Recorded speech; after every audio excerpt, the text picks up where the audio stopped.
Conceito de resiliência é a capacidade de você se manter estável, de se manter firme, de se manter tranquilo, de se manter resoluta, mesmo nas adversidades.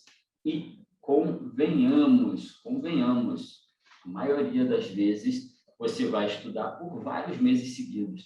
E, gente, vida real é isso. 12 meses, 18 meses, 24 meses, às vezes até mais. Cara, shit happens, coisas vão acontecer. Ah, poxa, passando no meio da pandemia, eventualmente vai perder alguém, ou vai ter uma doença, ou vai ter um problema financeiro, ou vai ter, sei lá, uma crise de ansiedade. Coisas ruins, infelizmente, nesse período, vão acontecer e acontecem para todo mundo. Olha, não vou minimizar o seu problema, não quero minimizar o seu próprio karma, né, a sua própria situação. Mas, na média, todo mundo vai ter algum tipo de problema. Raramente você vai ver, nossa, eu estudei durante 20 meses, fui aprovado e foi uma delícia, tranquilidade, não aconteceu nada, pô, super tranquilo o tempo todo. Claro que não, claro que não. Nenhum depoimento de aluno aprovado vai ser assim. A maioria vai ser, caraca, teve uma época que, pô, estava desanimado, aconteceu isso, putz, meu pai ficou doente, eu tive que ajudar, e tive que, né, me desdobrar e pá, e, cara, acontece, todo mundo. Aí entra a questão da resiliência, de como você lida com isso, e a resiliência tem muito aquela a metáfora do elástico, né, de você puxar e voltar para a sua posição normal, que é o que acontece mesmo, você às vezes se estressa, entra numa situação que, putz, você está muito mal, ou então está ali envolto em resolver um problema, mas a resiliência, de alguma forma, te garante você, depois dessa esticada, você conseguir voltar com qualidade, relativa à qualidade, ao seu estado normal e continuar a fazer suas coisas e tudo mais. E estudar para concurso significa o quê? Significa o quê? Basicamente isso aqui, ó. Equilíbrio emocional, você conseguir manter, mesmo diante das adversidades, manter um equilíbrio emocional, isso afeta muito a qualidade dos seus estudos. Tá? Manter a regularidade dos estudos, né? Você conseguir cumprir sua meta mesmo estando com um problema, mesmo aparecendo uma coisa fora do normal, mesmo acontecendo algo estranho à sua normalidade, os seus hábitos, a sua rotina. Conseguir manter a regularidade no estudo. Ah, Leonardo, às vezes uma semana sai, outra eu compenso, às vezes um dia eu não consigo, no outro eu compenso. Cara, ok, isso é mais do que normal. Flexibilidade para se adaptar. Às vezes, putz, caramba, se alguém está doente, você vai acompanhar no hospital, a pessoa está dormindo, você consegue ali uma, 2 horinhas que seja, dar uma estudada, né? Vai ter que se adaptar e tentar levar a vida e cumprir suas obrigações e as coisas que estão acontecendo na sua vida, mesmo assim, de alguma forma, né? Manter-se, né, flexível para, não, vou estudar no outro horário, ou então vou ter que estudar um pouco mais em deslocamento, já que eu estou tendo que fazer essas coisas, e paciência, né? Ter uma flexibilidade para poder continuar firme aí nos seus objetivos. A capacidade de superar derrotas, porque, gente, o que mais vai acontecer nessa jornada, o que você já deve ter vivenciado ou está vivenciando, são derrotas. Então, assim, você de derrota em derrota te leva à vitória, na verdade, aquela máxima, até clichê, que você precisa de uma vitória para se sair bem sucedido nesse processo todo. Por mais que você tenha tido 50 derrotas antes, você tiver uma, cara, você vai ser bem sucedido nessa jornada. E as derrotas, quando bem assimiladas, bem entendidas, bem analisadas e bem superadas, elas são extremamente proveitosas para a sua melhora, para a sua caminhada, para você chegar onde você deseja de fato. Manter o ritmo de estudos mesmo nas adversidades, sabe? Você, caraca, tá ruim de grana, tô tendo que trabalhar mais horas extras, mas putz, eu vou ajustar meu horário, talvez deixar de fazer uma atividade que, infelizmente, eu vou ter que abrir mão nesse momento e tentar manter o ritmo de estudos mesmo nessas adversidades.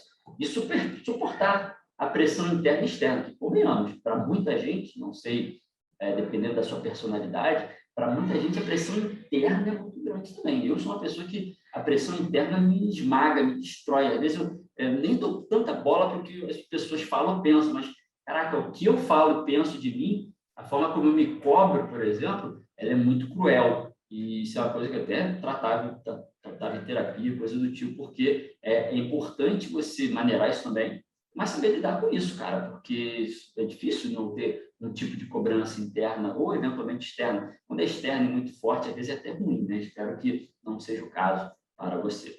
Bom, todos esses aspectos aqui influenciam no seu desenvolvimento nos estudos. Gente, eu estou falando de comportamento, estou falando de mentalidade, estou falando de forma de lidar com as coisas do seu dia a dia e, no fundo, vou falar sobre resiliência, porque isso impacta, né? Isso, no final das contas, impacta.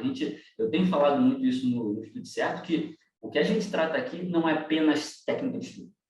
Muito do que você vai precisar para o seu resultado é comportamento. Claro, por conta disso eu vou precisar e vou constantemente trazer esses aspectos para vocês também. Eu quero trazer o seguinte, tem alguns estudos que apontam isso, e eu quero compartilhar com vocês, sobre aspectos que dão suporte à resiliência. São questões suas, pessoais, que foram desenvolvidas ao longo da sua vida, tá? Não necessariamente isso agora vai mudar, porque você, nossa, agora eu vou ser assim, sabe? É difícil mudar. Porém, ter consciência dessas coisas te dá uma capacidade mais forte de você, eventualmente, fazer pequenos ajustes, se ajudar a ser mais resiliente, que é o nosso objetivo aqui. Uma delas é autorregulação. O que é autorregulação? Autorregulação é a capacidade de você gerir suas próprias emoções e escolher aquelas que lhe trazem mais vantagem. Significa o seguinte, não significa que você não vai deixar de ficar raivoso, não significa que você não vai deixar de gritar, não significa que você não vai ficar estupefato com alguma coisa, mas significa que você vai agir da forma como você considera mais adequado para o ambiente, para o momento, para seu benefício ou para benefício das pessoas que você preza. Significa o quê? Você não vai perder o controle das suas emoções. Isso é autorregulação. Isso é uma coisa muito importante para os estudos, porque a gente já viu em algumas aulas que, para você estudar bem, você precisa ter uma dose de concentração, de foco, atenção significativa para dar resultado, dar mais resultados. Nós falamos em umas aulas passadas.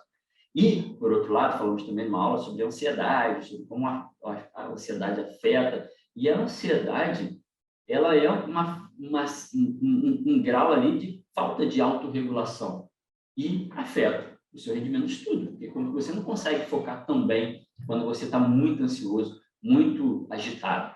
E a autorregulação é um aspecto da sua personalidade que pode te ajudar nesse processo. Então, como é que funciona isso?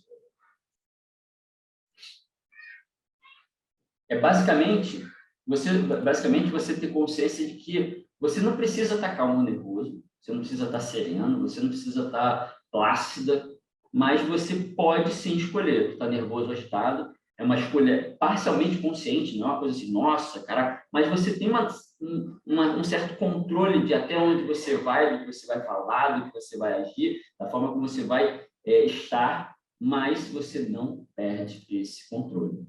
Um outro aspecto é a empatia. A empatia que é a capacidade de se colocar no lugar do outro. Eu acho muito difícil você, uma pessoa que tem dificuldade de empatia, desenvolver ao longo da vida, mas se você teve a sorte de ir criando ao longo da vida, você pode aprimorar, obviamente, não é uma coisa estática e tudo mais, mas é importante porque você entender as emoções, quando você entende bem as emoções dos outros, você também consegue entender as suas próprias. Então, tem uma relação muito grande com o processo de autorregulação também. Outro aspecto é a autoconfiança, que também tem muito a ver com a criação de filhos, tá, gente? Isso aqui é uma coisa que me preocupa bastante na criação dos meus filhos, que é uma noção de ser individual, para conseguir aquilo que é capaz de fazer por sua conta. Você vai lembrar, gente, que a gente teve uma aula, se você já viu aí, eu falei sobre autoconfiança e autoeficácia. Volta lá que é importante, principalmente se você sofre com problemas de autoconfiança, tá bom? Isso aí é um tema que a gente vai falar mais em outras aulas também. Vou voltar aqui.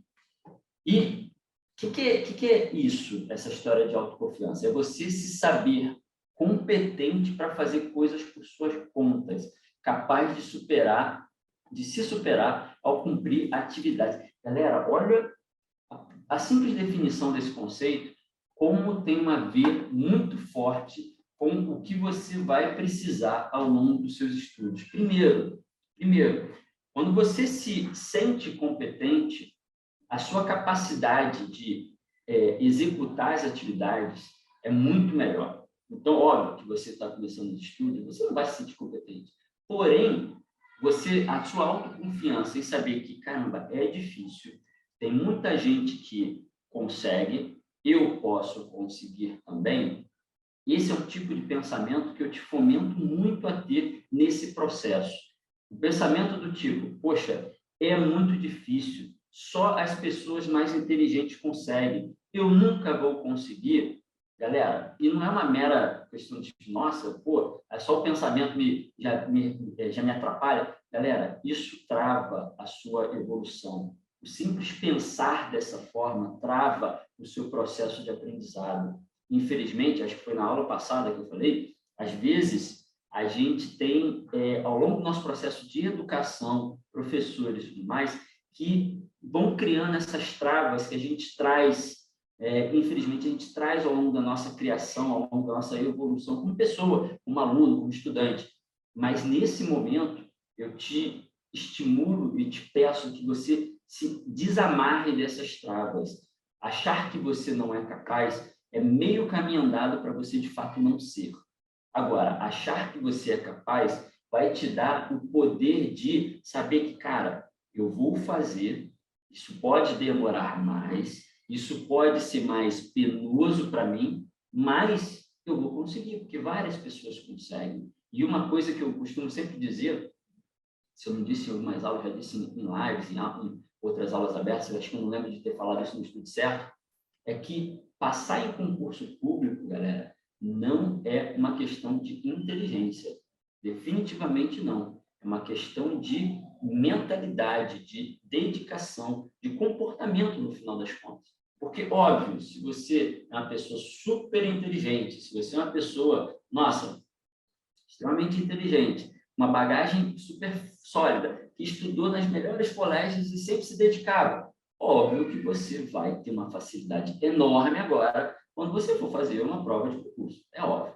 Porém, se você não teve alguns desses aspectos, você vai ter que ter ciência de que o que vai acontecer nesse processo que você vai fazer até ser aprovado, até ser aprovado, é passar por todas essas etapas que outras pessoas já passaram ao longo da vida. E talvez você precise de um pouco mais de tempo para conseguir armazenar, chegar com um cabedal de conhecimento, de preparação, de background, a ponto de passar numa prova de concurso. Hoje em dia, as provas de concurso têm ficado cada vez mais difíceis por vários aspectos, né? Nem a prova em si, às vezes, é mais difícil, mas o nível de preparação das pessoas tem sido mais elevado por uma série de fatores, galera. Materiais melhores, professores, né, que foram desenvolvendo metodologias, né, de ensino melhores, a concorrência do mercado, então os professores, os cursinhos tentam fazer uma coisa melhor, o próprio fato de você estar aqui estudando sobre como aprender é um processo que, 10, 20 anos atrás não existia. Tá? Então, é bom ter ciência disso e consciência com relação ao quão confiante você deve ser em relação a onde você pode, até onde você pode ir, onde você está, que você precisa recuperar para você chegar onde você deseja. Às vezes, você teve uma educação muito falha, né, de uma forma geral, tem dificuldades em matérias básicas, e tem que ter ciência disso, de percorrer esse caminho. A gente já falou em outras aulas, de percorrer o caminho acho que foi essa semana, inclusive, que uma aluna nossa pediu ajuda sobre, poxa, eu estou estudando para fiscal e eu estou sentindo dificuldade em raciocínio lógico, e notei que, cara, às vezes eu tenho dificuldade de fazer conta. Então, peraí, vamos conversar aqui. O teu problema está mais na base. Talvez você tenha que dar passos atrás, desenvolver essa bagagem, manter a sua autoconfiança, dentro, cara, você vai conseguir, só que vai demorar mais. Você tem uns passos antes a serem dados para daí chegar onde você de fato deseja. Beleza?